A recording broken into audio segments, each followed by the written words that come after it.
My husband betrayed me. My girlfriend is having a baby, so pack up and leave. He coldly told me so. Are you sure you won't regret this? No way. Just get out of here. He sneered, laughing off my final plea.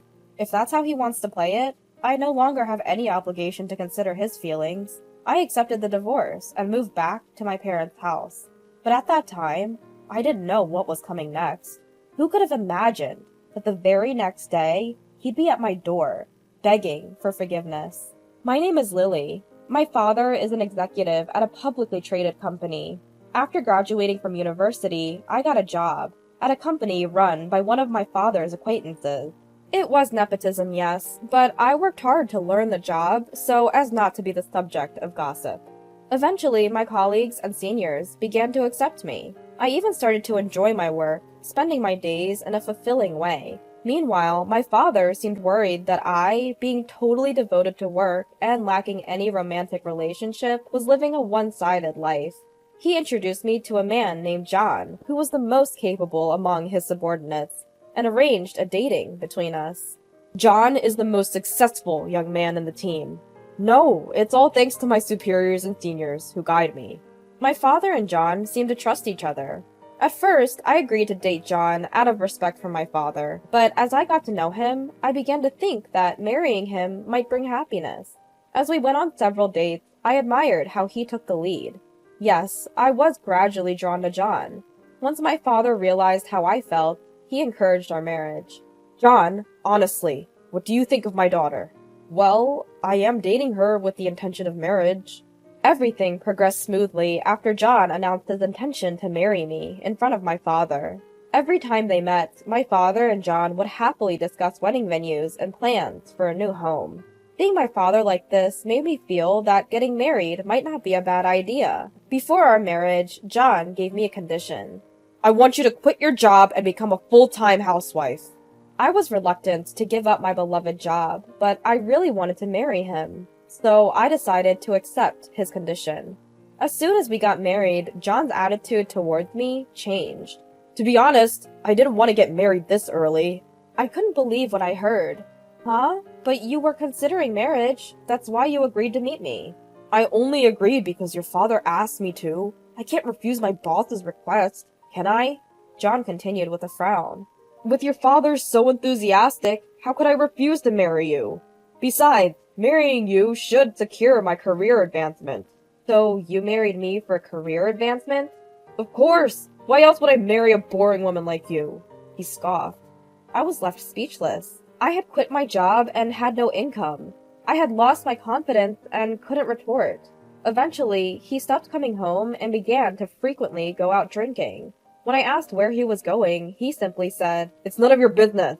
From the perfume he smelled of when he came, it was clear he was seeing women nearly every night.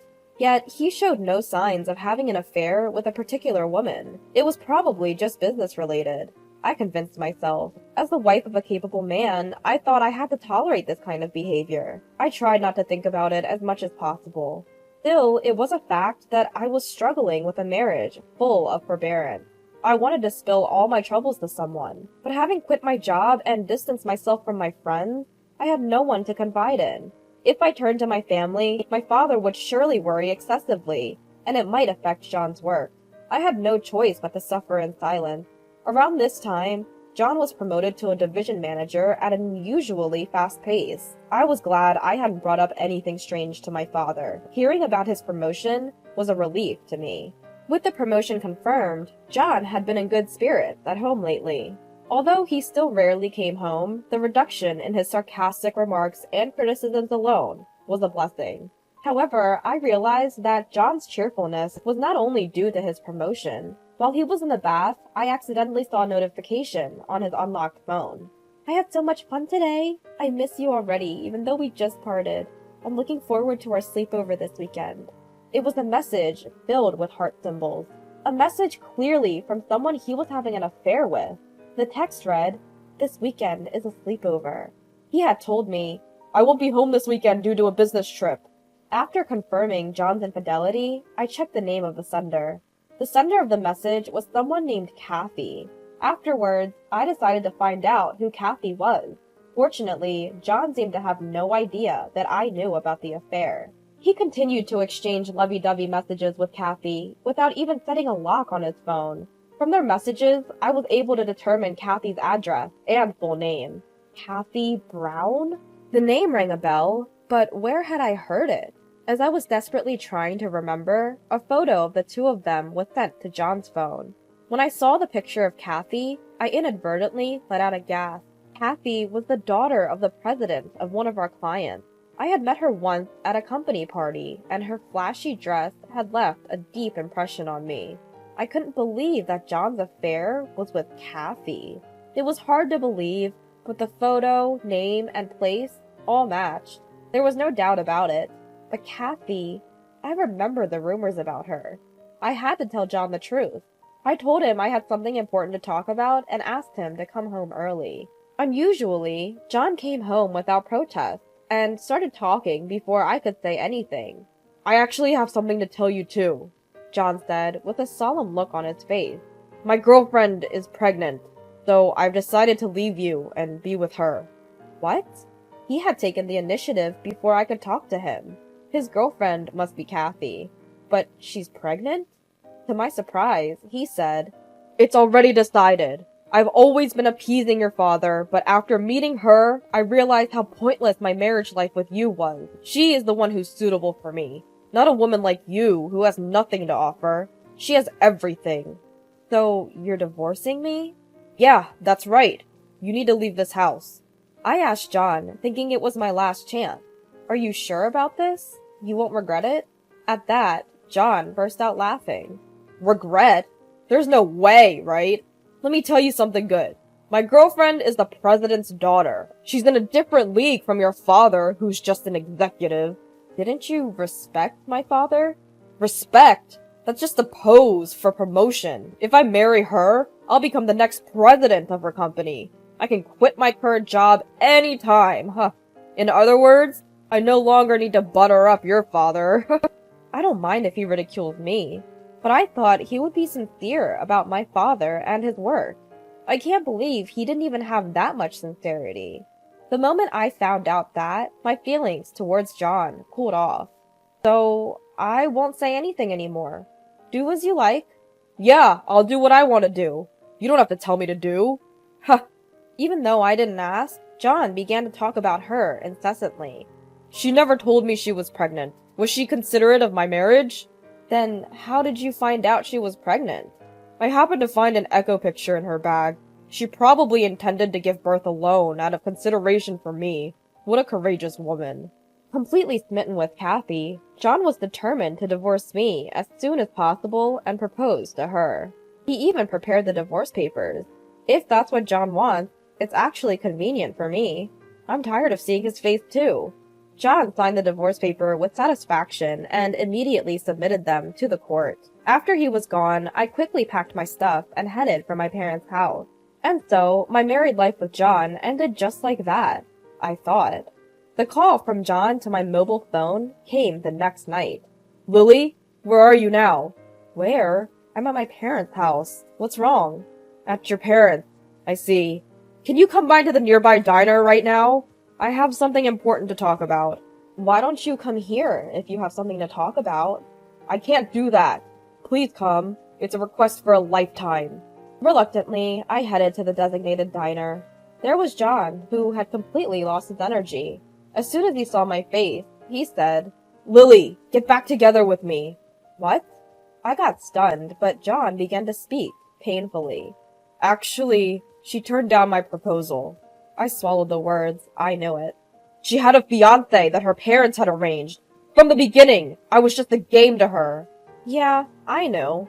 "Also, the child in her stomach wasn't mine." I had suspected that from the moment I heard she was pregnant. It was a well-known story in our company that Kathy was engaged to a rich man from another company. When I found out that Kathy was John's mistress, I tried to tell John about it, but before I could, John quickly dumped me and tried to switch to Kathy. There was no obligation to kindly tell him the truth. Knowing this would happen, I kept silent all along. "Kathy chose me as a playmate because I'm a married man, thinking there would be no strings attached. When I told her I divorced my wife, She coldly brushed me off, saying, "Are you an idiot?" I don't feel sorry for John, who was depressed. He brought it on himself. Well, you can't compare to a rich young man, can you? Then John looked at me in surprise. How did you know that Kathy's fiancé is a rich young man? I told John that Kathy is the daughter of our company's client. No one in the company doesn't know that Kathy is engaged to a rich young man. I never dreamed that you and Kathy were having an affair. You knew? Why didn't you tell me? I was going to tell you when I noticed you were having an affair with Kathy, but before I could, you told me to get out. Was that the important talk at that time? That's why I asked. Don't you regret it? You scoffed at me and answered, I don't. Remember? So I was relieved and able to easily tell my family the reason for the divorce. Huh. Did you tell this to your father, too? Of course I did. What have you done? It's not too late yet. Take back what you said. Tell him it was a mistake. Don't be foolish. It's too late. Dad is furious. Well, you don't care what my dad thinks about you now. That's not true. I'm telling you, I want to make amends. It's too late. I have no intention of starting over with you. I refuse to be with a man like you, who changes his marriage partner based on his parents' title. But, besides, your true nature is already exposed to my father. I've told him everything, including when you said, I can quit my current job anytime. Is that a lie? Actually, my father said, if so, I don't mind if he resigns right away. But I thought I could get into Kathy's company at that time. Haha, you're full of regrets. I told you to listen to my advice. I really regret it. So, could you give me another chance? Looking at John, begging for another opportunity, I coldly declared, there are no more chances. It's your responsibility to take charge of what you've done. I added more fuel to the fire while John was feeling down. Oh, by the way, I finished reporting to my parents, so please, leave our house soon. What? You've been telling me to get out, but that house is what my father bought for me. The title should be in my name. Wait! I'm in trouble if you tell me to leave. Either way, you're going to move out soon. So what's the big deal? What do you mean? Let me see, you haven't been informed yet. You are being removed from your post in New York. What did you say? You're being relocated to a remote area. At least be grateful that they didn't fire you. My father, who was furious about my divorce, took a quick action.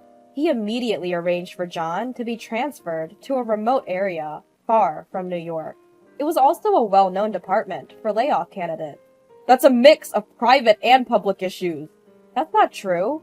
Of course, my father was angry about our divorce, but the reason he removed you from the career track is for another reason. You don't have company loyalty or personal integrity. My father calmly judged that such a person should not be in the upper management of the company. You don't mind if your husband is driven to such a remote area? Ex-husband. You and I are strangers now. Lily, don't say such cold things. Aren't you getting lonely on your own? Huh? How naive can you be? You've been saying that you've been putting up with our married life, but it's the same for me. I've been turning a blind eye to your verbal abuse and affairs because I didn't want my father to be sad. I feel refreshed now that I'm released from that. Lily, don't say that. Help me. Shut up. Do your best in your unwanted duties in the remote area. I left my seat without listening to his words, and I left the diner without looking back once. I was wondering why I had been with such an insincere and pathetic man until now. Afterwards, I got help from a lawyer introduced by my father and got division of property. John, who wanted to hang on to the company somehow, paid the full amount immediately by using up his savings. I was grateful that I quickly received what I could get and completely cut ties with John. He, who had his savings depleted by the payment of damages, seems to be leading a rather simple life in the remote area. The most successful young person? That was a thing of the past. There's no trace of him now, and he seems to have aged all at once. On the other hand, I have been living a leisurely life since I broke up with John. When my previous company found out that I was divorced, they asked me, "We really want you to come back." They recognized me, not because of my father's connections, I was moved by that and decided to return to work. I've always liked my job, so I had no hesitation about going back. Perhaps because my father feels guilty about introducing me to a good-for-nothing man. He keeps bringing me potential suitors, but I'm turning them all down. If a good person appears someday, I might feel like getting married. But for now, I just want to enjoy this fulfilling single life a little longer. I returned to work and worked hard, so I have plenty of money. The life of enjoying both work and private life to the fullest seems to continue for a while.